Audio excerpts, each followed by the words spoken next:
Assalamualaikum warahmatullahi wabarakatuh. Sebelumnya, terima kasih kepada Bapak Taufan yang telah memberikan kesempatan kepada kelompok kami untuk mempresentasikan materi yang berjudul Pancasila sebagai dasar nilai pengembangan ilmu. Izinkan saya untuk memperkenalkan diri. Nama saya Elga Nur Fadilah, NPM 215009049. Saya di sini sebagai moderator yang akan memandu berjalannya presentasi pada hari ini.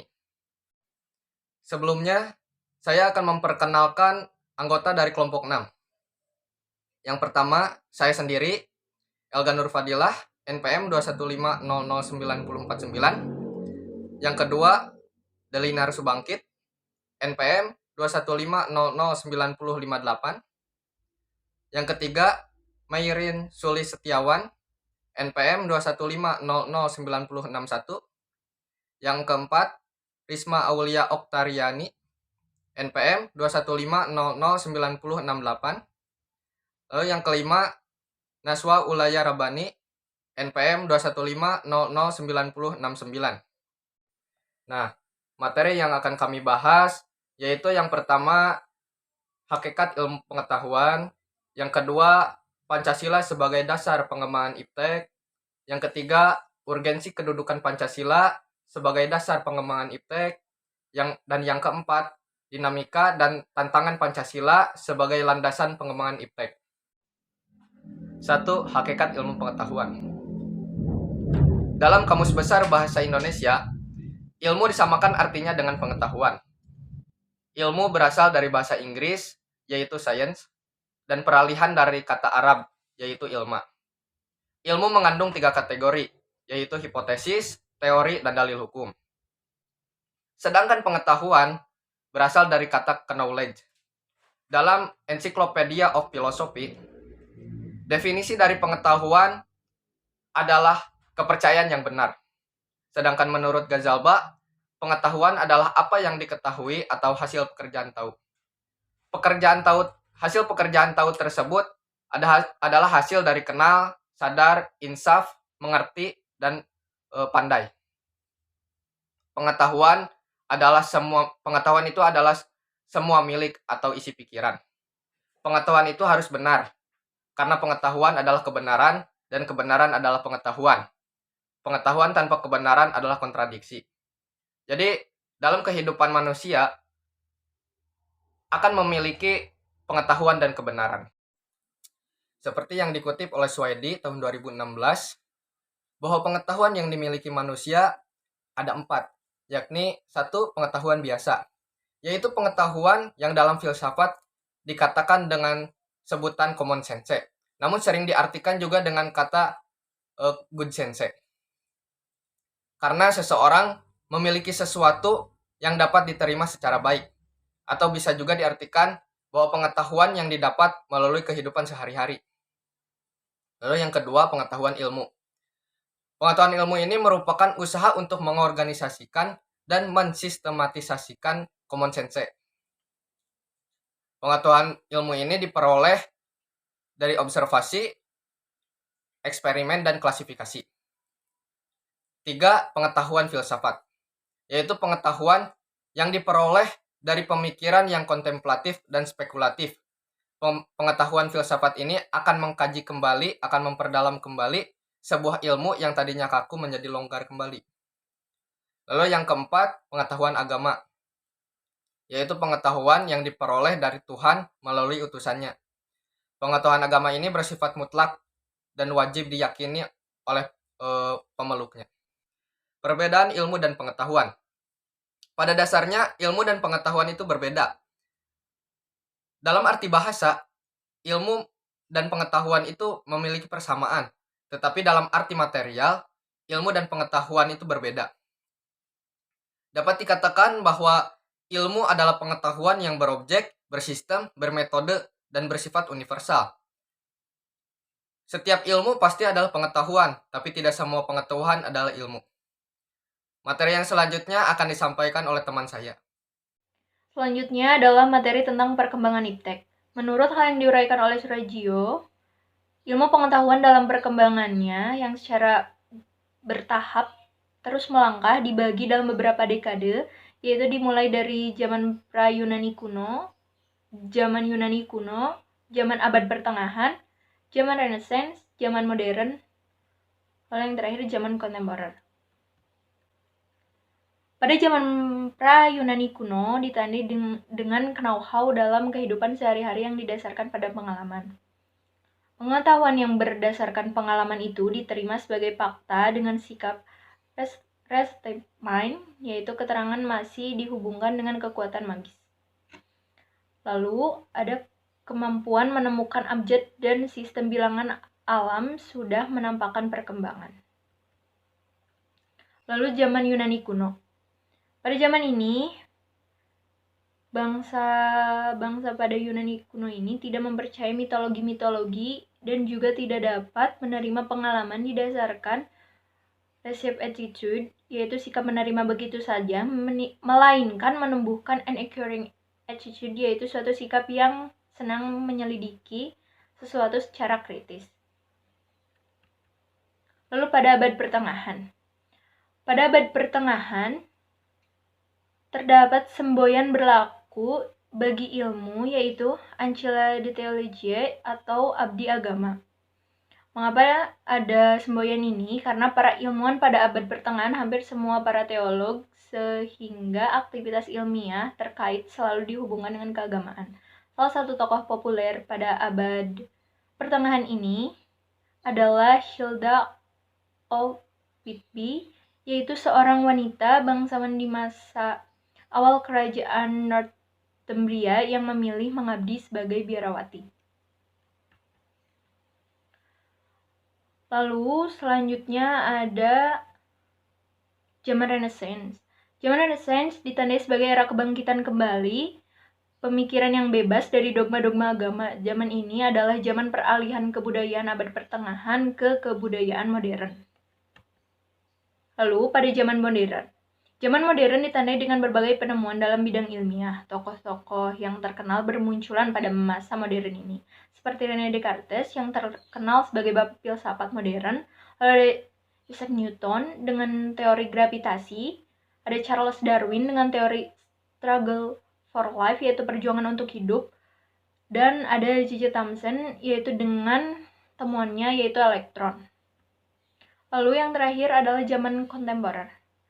Fisikawan termasyhur abad ke-20 adalah Albert Einstein yang muncul pada zaman kontemporer ini. Einstein percaya akan kekekalan materi. Zaman kontemporer ini juga ditandai dengan penemuan dalam berbagai bidang termasuk teknologi yang canggih. Perkembangan iptek yang saat ini terjadi bisa disimpulkan berawal dari dunia barat dan mengakhiri masa kegelapan The Dark Age. Lahirlah era yang disebut dengan Renaissance dan Humanisme. Setelah ilmu pengetahuan yang terus berkembang, puncak dari pemikiran manusia yang disebut modern itu yakni lahirnya revolusi industri yang merupakan sebagai cikal bakal adanya teknologi. Sekian dari saya. Dilanjutkan ke materi selanjutnya. Sebelumnya saya ucapkan terima kasih telah memberikan saya kesempatan untuk menyampaikan materi ini. Materi yang akan saya sampaikan adalah Pancasila sebagai dasar pengembangan ilmu pengetahuan dan teknologi. Iptek sebagai asas pembangunan dan sebagai salah satu bidang pembangunan yang sejajar dengan bidang pembangunan lainnya. Maka secara sadar kita mengakui dan memahami betapa pentingnya iptek bagi kehidupan bangsa dan negara kita, terutama dalam menjamin kesinambungan pembangunan nasional. Pancasila sebagai ideologi negara juga merupakan kristalisasi dari nilai-nilai budaya dan agama dari bangsa Indonesia. Pancasila sebagai ideologi bangsa Indonesia mengakomodir seluruh aktivitas kehidupan bermasyarakat, berbangsa, dan bernegara. Demikian pula halnya dalam aktivitas ilmiah. Oleh karena itu, perumusan Pancasila sebagai ilmu bagi aktivitas ilmiah di Indonesia merupakan sesuatu yang bersifat niscaya, sebab pengembangan ilmu yang terlepas dari nilai ideologi bangsa justru dapat mengakibatkan tumbuhnya sekularisme, seperti yang terjadi pada zaman Renaissance di Eropa. Bangsa Indonesia memiliki akar budaya dan religi yang sangat kuat dan tumbuh sejak lama dalam kehidupan bermasyarakat, sehingga manakala pengembangan ilmu tidak berakar pada ideologi bangsa, sama halnya dengan membiarkan ilmu berkembang tanpa arah dan orientasi yang jelas. Adapun nilai-nilai Pancasila sebagai pengembangan ilmu pengetahuan dan teknologi yang terkandung dari setiap sila-sila di Pancasila diuraikan sebagai berikut. 1. Ketuhanan sebagai dasar pengembangan ilmu. Sila pertama, ketuhanan yang Maha Esa. Sila ini memberikan dasar bahwa iptek tidak hanya memikirkan apa yang ditemukan, apa yang dibuktikan, dan apa yang diciptakan, tetapi juga harus dipertimbangkan maksud dan akibatnya, apakah merugikan bagi manusia dan masyarakat serta alam di sekitarnya. Pengolahan juga harus diimbangi dengan pelestarian. Sila ini menempatkan manusia di alam semesta bukan sebagai pusatnya, melainkan sebagai bagian dari sistem dari alam yang diolahnya. 2. Nilai kemanusiaan sebagai dasar pengembangan ilmu. Sila kedua, kemanusiaan yang adil dan beradab.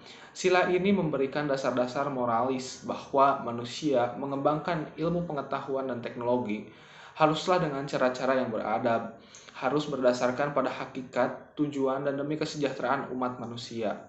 Iptek bukan untuk kesombongan, kecongakan, dan keserakahan manusia, tetapi demi untuk meningkatkan harkat dan martabat manusia. 3. Nilai persatuan sebagai dasar pengembangan ilmu. Dalam sila ketiga, Persatuan Indonesia, sila ini mendasari bahwa iptek hendaknya dapat menumbuhkan rasa nasionalisme, rasa kebesaran bangsa, serta rasa keluhuran bangsa sebagai bagian dari umat manusia. 4. Nilai kerakyatan sebagai dasar pengembangan ilmu. Pada sila keempat, kerakyatan yang dipimpin oleh hikmat kebijaksanaan dalam permusyawaratan perwakilan. Sila ini mendasari bahwa pengembangan iptek itu harus bersifat demokratis. Artinya, ilmuwan memiliki kebebasan untuk mengembangkan iptek, namun ilmuwan juga harus menghormati dan menghargai kebebasan orang lain, serta memiliki sikap yang terbuka untuk dikritik, dikaji ulang, maupun dibandingkan dengan penemuan dari teori yang lainnya. 5. Nilai keadilan sebagai dasar pengembangan ilmu. Dalam sila kelima, keadilan sosial bagi seluruh rakyat Indonesia. Sila ini sebagai dasar dalam pengembangan iptek dalam menjaga keseimbangan keadilan dalam kehidupan kemanusiaan, yaitu keseimbangan keadilan dalam hubungannya dengan dirinya sendiri dan manusia dengan Tuhannya, serta antara manusia dengan manusia lainnya, manusia dengan masyarakat, bangsa, dan negara, serta manusia dengan alam lingkungannya. Nah, kelima, nilai dasar Pancasila, yakni ketuhanan, kemanusiaan, persatuan, kerakyatan, dan keadilan merupakan pondasi yang paling kuat bagi bangsa Indonesia untuk mengembangkan iptek. Bahkan, menemukan iptek dengan syarat mutlak. Iptek tersebut tidak bertentangan dengan nilai-nilai Pancasila. Mungkin sekian yang dapat saya sampaikan. Mohon maaf apabila ada kesalahan. Materi selanjutnya akan disampaikan oleh teman saya. Terima kasih. Terima kasih kepada moderator yang telah memberikan saya kesempatan untuk memaparkan materi mengenai urgensi Pancasila sebagai dasar nilai pengembangan ilmu. Kemajuan iptek bukan hanya menimbulkan dampak positif, tapi terdapat dampak negatif juga. Dengan majunya iptek dan pesatnya globalisasi, budaya luar bebas masuk ke Indonesia, sehingga generasi muda mulai kehilangan semangat mempertahankan nilai kebudayaan kita. Menurut Surajio, ilmu pengetahuan itu bebas nilai, dilihat dari beberapa faktor, yaitu ilmu harus bebas dari pengandaian. Artinya ilmu itu harus bebas dari pengaruh politis, ideologi, agama, budaya, dan lain-lain. Yang kedua, perlunya kebebasan usaha ilmiah agar otonomi ilmu pengetahuan terjamin. Kebebasan itu menyangkut kemungkinan yang tersedia dan penentuan diri. Selanjutnya yaitu penelitian ilmiah tidak luput dari pertimbangan etis, karena nilai etis itu bersifat universal. Di slide sebelumnya dijelaskan bahwa ilmu itu bebas nilai, namun menurut sastra prateja, pengembangan iptek harus berlandasan Pancasila, khususnya untuk negara kita. Di antaranya dapat dilihat dari yang pertama, pengembangan ilmu pengetahuan harus menghormati keyakinan religius masyarakat. Karena ada saja ilmu pengetahuan yang tidak sejalan dengan nilai religius, tapi tidak harus dipertentangkan karena keduanya mempunyai logika sendiri. Yang kedua, ilmu pengetahuan ditujukan bagi pengembangan kemanusiaan dan dituntun oleh nilai etis yang berdasarkan kemanusiaan. Yang ketiga, iptek dapat mempersatukan masyarakat, sebab iptek menghomogenisasikan budaya sehingga menjadi sarana memperkokoh kesatuan dan membangun identitas nasional. Yang keempat, yaitu iptek dituntut oleh prinsip demokrasi dalam Pancasila, sehingga harus merata kepada seluruh masyarakat. Yang kelima, yaitu sebagai konsekuensi prinsip keadilan sosial, kesenjangan dalam penguasaan iptek harus dipersempit, sehingga semakin merata. Adapun Pancasila sebagai landasan etika pengembangan iptek, yaitu yang pertama, pengembangan iptek khususnya yang menyangkut manusia harus menghormati martabat manusia, contohnya rekayasa genetika. Yang kedua, iptek harus meningkatkan kualitas hidup manusia baik sekarang maupun di masa depan.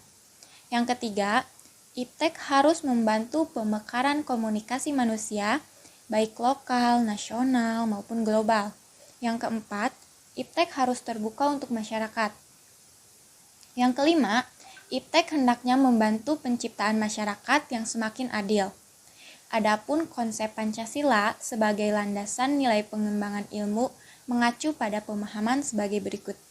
Yang pertama yaitu iptek yang dikembangkan di Indonesia harus tidak bertentangan dengan nilai yang terkandung dalam Pancasila. Artinya, iptek itu berkembang secara otonom, kemudian dalam perjalanannya dilakukan adaptasi dengan nilai-nilai Pancasila. Yang kedua yaitu iptek yang dikembangkan di Indonesia harus menyertakan nilai Pancasila sebagai faktor internal.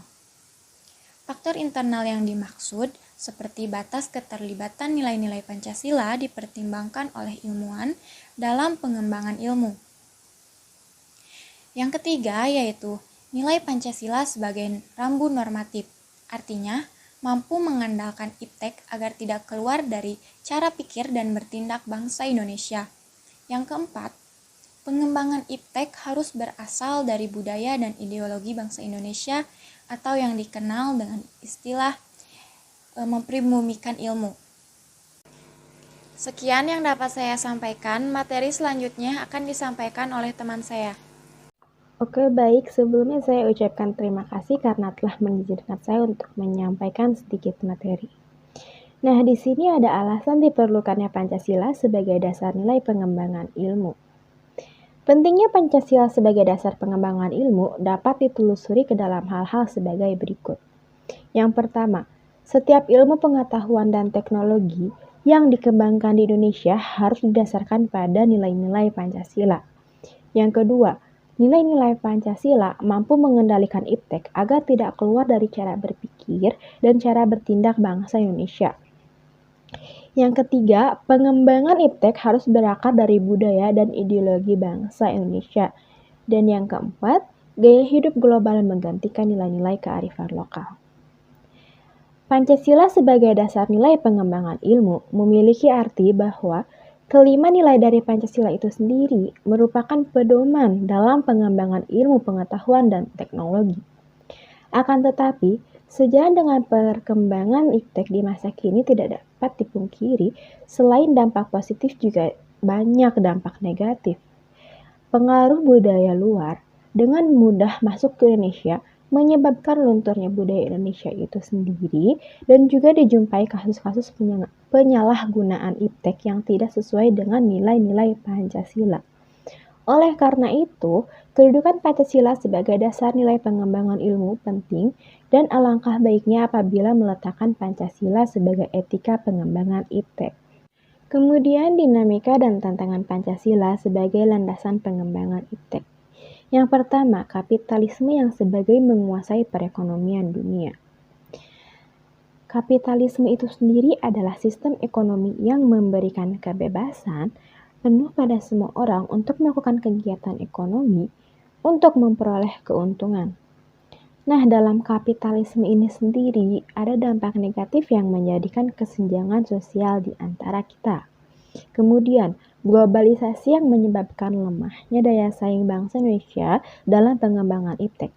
Seperti yang kita ketahui sendiri bahwa pengembangan iptek di luar itu sangat berkembang dengan cepat. Yang ketiga, konsumerisme menyebabkan Indonesia menjadi pasar bagi produk negara lain yang lebih maju. Konsumerisme di Indonesia sangat tinggi. Tingkat impor juga sangat tinggi. Padahal, jika tingkat impor itu tinggi, akan berdampak buruk juga bagi kita.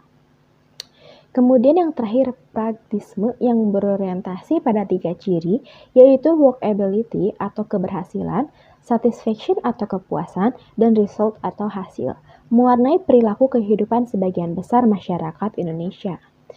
Pragmatisme itu sendiri merupakan sifat atau ciri seorang yang cenderung berpikir praktis, sempit, dan instan. Orang yang mempunyai sifat pragmatis ini menginginkan segala sesuatu yang dikerjakan atau yang diharapkan ingin segera tercapai tanpa mau berpikir panjang dan tanpa melalui proses yang lama. Jadi ingin cepat dalam melakukan setiap pekerjaan. Sekian dari saya kembalikan kepada moderator. Sekian presentasi dari kelompok kami. Mohon maaf apabila ada kesalahan. Wassalamualaikum warahmatullahi wabarakatuh.